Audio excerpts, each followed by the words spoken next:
लगी उसके बारे में पुलिस ने रिमांड मांगी थी 7 दिन की, जो कोर्ट ने एक्सेप्ट नहीं की है और आदिल को अभी जेल कस्टडी दे दी गई है, तो उसको जेल कस्टडी में भेजा गया है। कितने दिनों के लिए जेल कस्टडी में? जेल कस्टडी नॉर्मली जब प्रोनाउंस होती है तो 15-15 दिन की होती है, तो जेल कस्टडी में उसको भेज दिया गया है। उसको पुलिस कस्टडी नहीं दी है, पुलिस को इन्वेस्टिगेशन करने का मौका नहीं दिया गया है और जेल कस्टडी का ऑर्डर करके आज पहले ही रिमांड पे जेल कस्टडी का ऑर्डर करके उसको जुडिशियल कस्टडी में भेज दिया है। और आगे अब आपका क्या एक्शन होगा? अभी एक्शन यही होगा कि आदिल जब बेल एप्लीकेशन सेशंस कोर्ट में फाइल करेंगे तो हम उसे अपोज करेंगे और उसके हिसाब से आगे की जो भी लीगल कार्रवाई होगी हम उसको फॉलो करेंगे और हम उसको अपोज करेंगे। राखी के पक्ष में आपने क्या क्या बातें रखी? राखी के पक्ष में आपने सुना ही होगा कि कस्टडी की क्यों ज़रूरत थी, क्योंकि उसने पैसे चुराए थे, राखी के वीडियोस बना के उसको ब्लैकमेलिंग करता था और दूसरी लड़कियों के साथ रिलेशनशिप थी। कस्टोडियल इंट्रोगेशन ज़रूरी क्यों था, उन सब चीज़ों पे बहस हुई, लेकिन कोर्ट ने उसको एक्सेप्ट नहीं किया है। तो अब उसको हम जब वो बेल एप्लीकेशन करेगा तब हम उसकी जवाब देंगे। आदिल के वकील की तरफ से ये भी कहा गया है कि राखी सावंत ने भी उस पर हाथ उठाया है, उस पर आप क्या कहना चाहेंगे?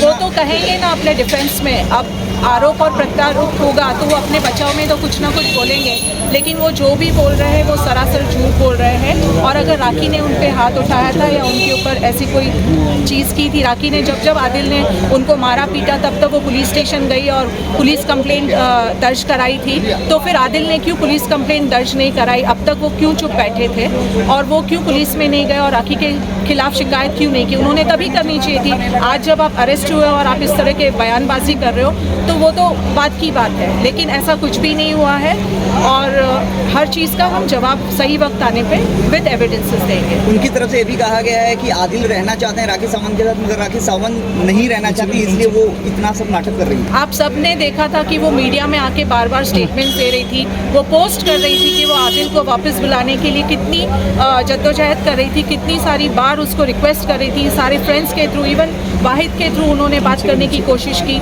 उनको बुलाया गया पर उन्होंने नहीं माना और आखिर में आके जब मारा पीटी की और राखी के साथ जब बदसलूकी की और उसको जब ब्लैकमेलिंग करना शुरू किया तो राखी के पास कोई ऑप्शन नहीं था, इसलिए उसने एफआईआर दर्ज करा दी। नहीं, अब जो देखिए मैटर इज सब जुडिस, मैं ज़्यादा कुछ बोल नहीं पाऊंगा। जैसे वकील साहब ने कहा कि अब वो अपना पक्ष जो है, अपना जो बेल है वो कोर्ट के समक्ष रखेगा, उसका अपोज करना अब हमारा काम है। हम न्यायालय को कन्विंस करेंगे कि जो गलतियां उसने की हैं आदिल ने, उसको सज़ा मिलनी चाहिए। तो न्यायालय के सामने अब उसका बेल के अपोज के अलावा हमारे पास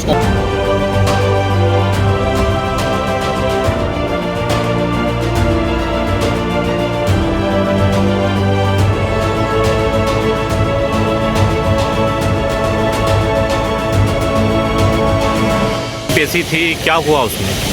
अभी का फर्स्ट रिमांड था, कल वो अरेस्ट हुआ था, आज इसका फर्स्ट रिमांड था। कोर्ट में सबमिशन हुई, पुलिस का ये सबमिशन था कि उसको पुलिस कस्टडी दी जाए 1 हफ्ते के लिए मिनिमम, और हमारा ये सबमिशन था कि पुलिस कस्टडी में कोई जरूरत नहीं है, पूरा केस की फॉल्स और डिसलेस है। इसकी वजह से कोर्ट ने दोनों पक्षों का आर्ग्यूमेंट सुनने के बाद वो इस बात से संतुष्ट था कि कोई ड्रामा वैसी केस नहीं है और टेक्निकल ग्राउंड को भी कोर्ट ने कंसीडर करते हुए उसको जुडिशियल। राखी सावंत जी के वकील का क्या कहना था उस पर? उनका जो भी पक्ष था उन्होंने कोर्ट में रखा। राखी सावंत की तरफ से जो भी उनका वो था सबमिशन था, राइवल सबमिशन था, उन्होंने किया अपनी तरफ से। क्या क्या धाराएं लगी हैं उनके ऊपर में?